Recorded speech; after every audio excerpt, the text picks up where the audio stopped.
जय जगन्नाथ पिला माने welcome to my YouTube channel. आज आम यही भिडियो तृतीय श्रेणी भाषा महक बहिर चतुर कृषक पढ़ेबा।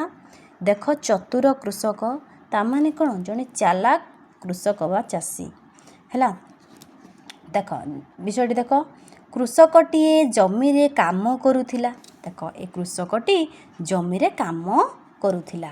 हठात एक भालू सेठारे पहुँची गला। जेतेबेले कृषकटी काम करुथिला सेही समय भालुटी ता पाखर जाइकी पहुँची गला। भालुटी कृषक को मारिबा को दौड़ी आसिला। से कौन पाई आसिथिला भालुटी पाखकू ना मारिबा को।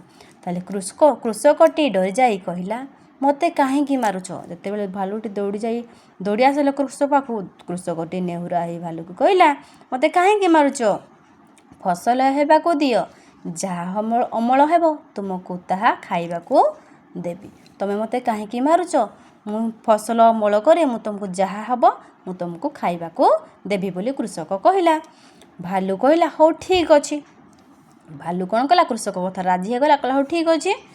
माटी ऊपर फळुथुवा फसल मोर एवं माटी तळे फळुथुवा फसल तुमे नब। भालू कहिला माटी ऊपर फळुथुवा फसल मोर माने कौन तुम जहाँ भी चाष कर माटी ऊपर जो फसल हम सेटा हूँ मोर एवं माटी तले जो फसल हम सेटा हूँ तुमर। ताली माटी तले को फसल हुए ना आलू अदा रसुण आउ कौन कंदमूल तापरे खुंब आलू एमती सब हुए माटी तले हुए। किंतु माटी ऊपर कौन हुए धान शस्य आमर पनीपरिया जहाँ भी हुए सब माटी ऊपर हुए। से ही बेला किंतु भालू कही माटी तले जहाँ हो माटी ऊपर जहाँ हम मोर माटी तले हो जहाँ हम कृषक एमती बोली तार शर्त थिला। कृषकटी चतुरतार सहित सहित क्षेत्र में आलू चाष कला। ताहले कृषकटी बहुत चालाक थिला। तेणु माटी तले चाषटा हूँ कृषकर बोली से कही माटी ऊपर कौन कही भालूर बोली कही निजे भालू कही कथा अनुसार भालू भागरे आलूर पत्र पड़ा। जेहेतु कही ऊपर चाषटा मोर तेणु आलू पत्र पड़ा। भालू रागी करी कहिला देख एथर माटी तले फळुथुवा फसल मोर एवं ऊपर फसल तुमर हम। तापर सांचे भालू जेतेबेले देखिला आलू चाष होला परे पत्रटा भालू भागरे पड़ा तेणु से कथाटा चेंज कला एथरका माटी भितरटा हूँ मोर माटी उपरटा हूँ चाषटा हूँ तुमर।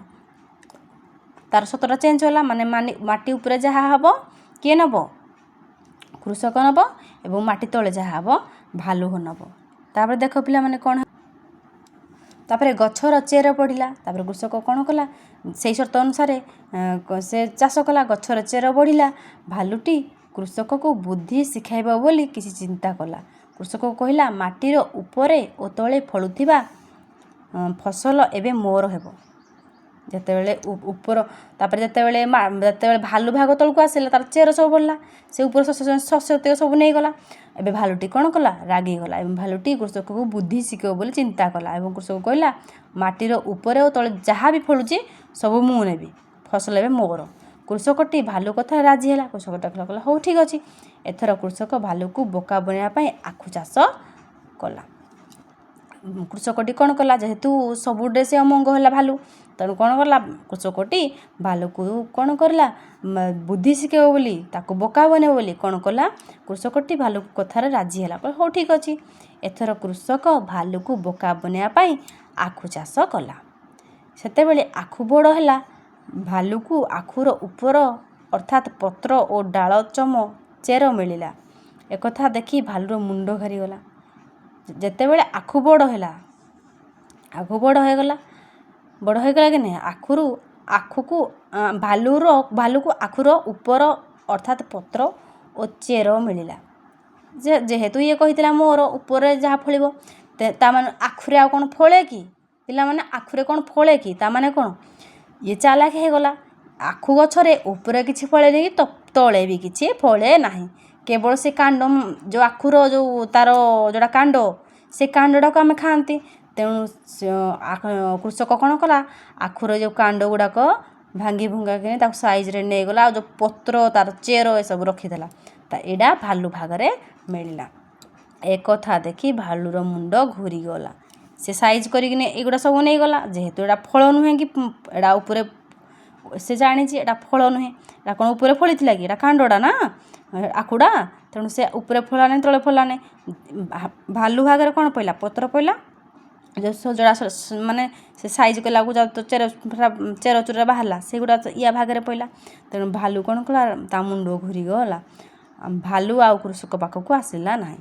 ଭାଲୁ ଆଉ କୃଷକ ପାଖକୁ ଆସିଲା ନାହିଁ। ସେ ବୁଝିଗଲା। ବୁଝିଲ ପିଲାମାନେ?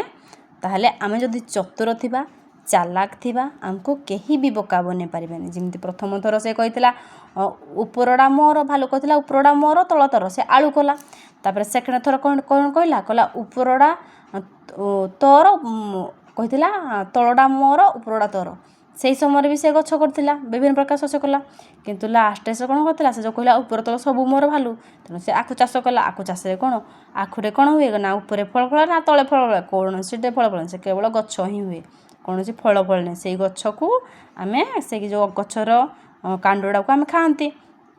ତେଣୁ ସେଇ କଥାରେ ସେ ଚାଲାକ। ତେଣୁ ଯେକୌଣସି ଆମକୁ ଯିଏ ବି ବୋକା ବନେଇବା ପାଇଁ ଆସିଥିବ, ଆମକୁ ଯିଏ ହଇରାଣ ପକାଇବା ଆସିଥିବ, ଆମେ ପ୍ରଥମେ ଆମର ବୁଦ୍ଧି ଖଟେଇ ଆମର ମୁଣ୍ଡ ଖଟେଇ ଆମେ ତାକୁ ବୋକା ବନେଇ ଆମର ନିଜର ସ୍ୱାର୍ଥ ଆମ ନିଜ କାମ ଆମେ କରି ଚାଲିବା ଏବଂ କାହାରି ବୋକାମରେ ଆମେ ଫସିବା ନାହିଁ। ବୁଝିଲ ପିଲାମାନେ? ଭିଡ଼ିଓ ଯଦି ତୁମକୁ ଭଲ ଲାଗିଲା like share subscribe. Thank you.